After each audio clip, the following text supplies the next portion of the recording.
ચાલો જાણીએ છોટાઉદેપુરનો પ્રાચીન અને વર્તમાન ઇતિહાસ। છોટાઉદેપુરની સ્થાપના ક્યારે થઈ, કોના દ્વારા થઈ, છોટાઉદેપુરની અંદર સૌથી વધારે કયા લોકો વસે છે અને ભારત દેશ આઝાદ થયા પહેલો છોટાઉદેપુર કોની સાથે જોડાયેલો હતો, એ બધું જ આપણે આજના વિડીયોની અંદર જાણીશું। માટે વિડીયોની અંદર અંત સુધી જોડાયેલા રહેજો, વિડીયોની જરા પણ સ્કીપ કરતા ના, અને ચેનલ ઉપર નવા હોય તો ચેનલને સબસ્ક્રાઇબ જરૂરથી કરી લેજો, જેથી કરીને આવનારા આપણા દરેક વિડીયો તમે જોઈ શકો। વિડીયોને વધુ લાંબો ના કરતા વિડીયોની શરૂઆત કરીએ।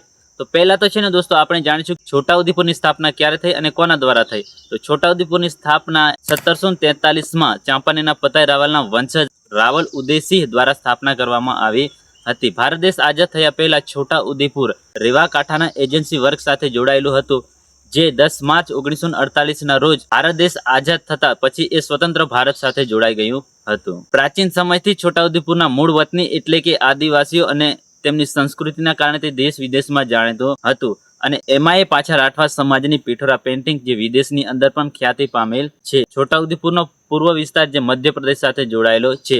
તો દોસ્તો, આ હતો આપણા છોટાઉદેપુરનો પ્રાચીન ઇતિહાસ। હવે જાણીશું આપણે છોટાઉદેપુરનો વર્તમાન ઇતિહાસ, એટલે કે છોટાઉદેપુર જિલ્લો ક્યારે બન્યો તે। તો દોસ્તો, છોટાઉદેપુર જિલ્લો 2013ની અંદર વડોદરા જિલ્લામાંથી છૂટો પડી અને તાલુકામાંથી જિલ્લો બન્યો હતો, જેની અંદર 6 તાલુકા આવેલા। છોટાઉદેપુર પોતે પાવીજેતપુર, બોડેલી, નસવાડી, સંખેડા અને કાંવાટા આ છોટાઉદેપુર જિલ્લાના 6 તાલુકા છે।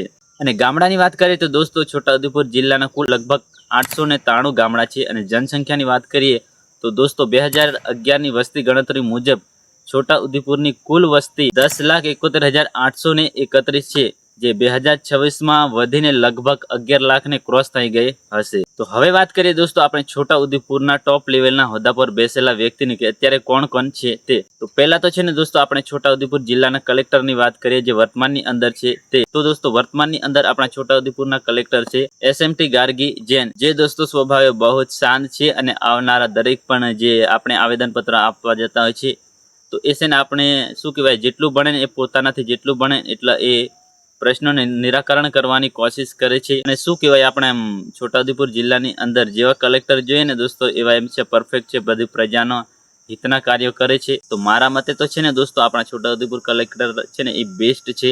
બાકી તમારા મતે શું કહેવાનું થાય છે કોમેન્ટની અંદર જરૂરથી બતાવજો।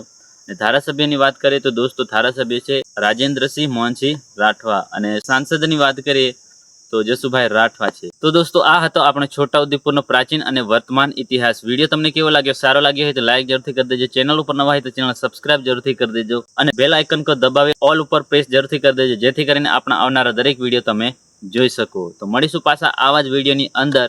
જય હિન્દ, જય ભારત।